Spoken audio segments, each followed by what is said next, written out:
Well, the twists and turns continue. Looked like we had a deal last night with Iran saying the teams were breaking down into smaller groups for technical negotiations, and the talks would likely last into Sunday. And then all of a sudden, J.D. Vance gave a 4-minute press conference, got on a plane and went home. What happened? My guess, Iran said, we'll give up our nukes, but we want control of the Strait if we're going to do that. And the U.S. team said, you'll give up your nukes and you won't get control of the Strait. Call us when you're ready to accept that. And that's how this ends. It does not end with Iran in control of the Strait of Hormuz. That is a geopolitical chess piece that the U.S. is simply not going to surrender. So that's not happening. Trump announced the blockade. This was obviously the next step. Wall Street Journal reported over 2 weeks ago that a blockade was on the list of options. I sent a tweet 5 days ago saying, if Iran's, going to keep dicking around, maybe it's time to shoot the hostage. And Trump tweeted a couple days ago that their only leverage was the ability to cause short-term economic disruption in the Strait of Hormuz. And the blockade threat this morning is Trump's signal to the Iranians, I'm going to shoot the hostage. I don't give a shit. I will shoot the hostage. Now, the consensus on Twitter and elsewhere is that he's bluffing. I think people have like taco on the brain here. I don't think he's bluffing at all.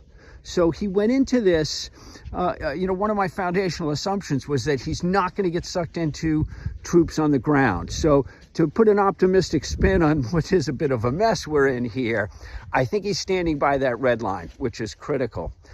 However, you can't hinder yourself with that red line and then get into a kinetic conflict where you say, I'm also not going to take any risk with the global economy. Okay, you can't put those two hindrances on yourself and expect to have success.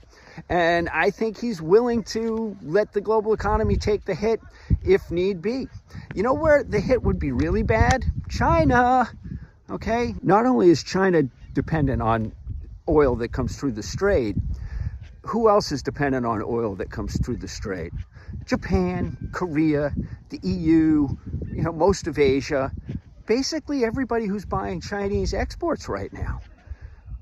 1/3 of China's economic growth last year, lackluster as it was, came from net exports. So if the world goes into global recession because of an energy shortage, it's a double whammy for China. So we can argue about what Donald Trump's tolerance for economic weakness is. It's probably pretty low. Do you know who has a zero tolerance for economic weakness? Xi Jinping. Why? Because with economic instability comes the risk of political instability, for which the CCP has a zero tolerance. So I think Trump, his threat to shoot the hostage, which is this control of the Strait and, short-term economic growth, is credible. I think China will see it as such. I still think Iran makes a deal here. The ceasefire is good for 9 more days, technically. This blockade is not going to start immediately. They need to get assets in place, figure out who's going to be involved. So at this point, it's a threat. And I would note that both sides left Islamabad on what seemed like decent terms. There was no really harsh rhetoric on either side. The Iranians seemed to suggest that diplomacy would continue, and even Vance was very curt in his remarks and just got on the plane. So again, the blockade threat is Trump saying, I'm not going to pay for the hostage, I'm going to shoot the hostage. So what do you got now? And if Trump's willing to take that risk with global economic growth, then Iran is screwed. Okay, because if the Strait were to close tomorrow, say somebody nukes it, it can't be used for 10 years, I don't know, what would happen? Big global recession, and then the rest of the world would adapt, heal, and recover. Iran wouldn't, ever. They've suffered economic damage to the tune of something like 25 or 30% of GDP already, and that only gets worse in an environment where we go back to a shooting war. And they would be cut off from any revenue source. They can't get oil out. It's a threat of financial asphyxiation to a regime that was hanging by its fingernails before any of this even started. So I still don't think Iran is crazy enough to think they can get away with this, controlling the Strait of Hormuz. It's not going to be allowed to happen.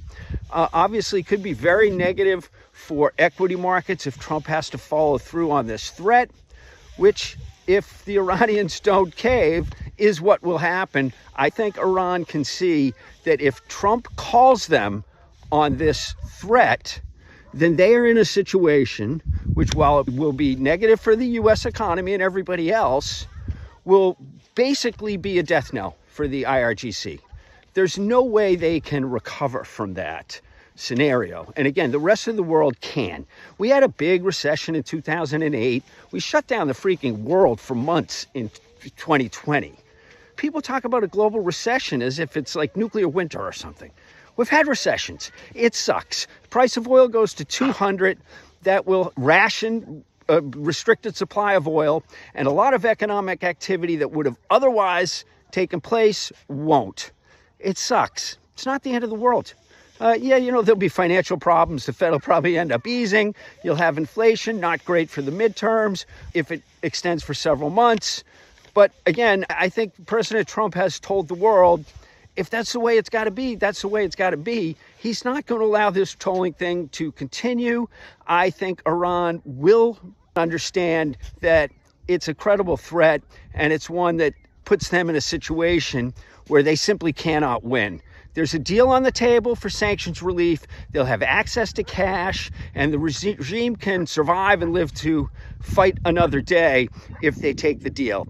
If they don't, it's going to be ugly for everyone, but more so for Iran. They can't win that game. I don't think they'll play it.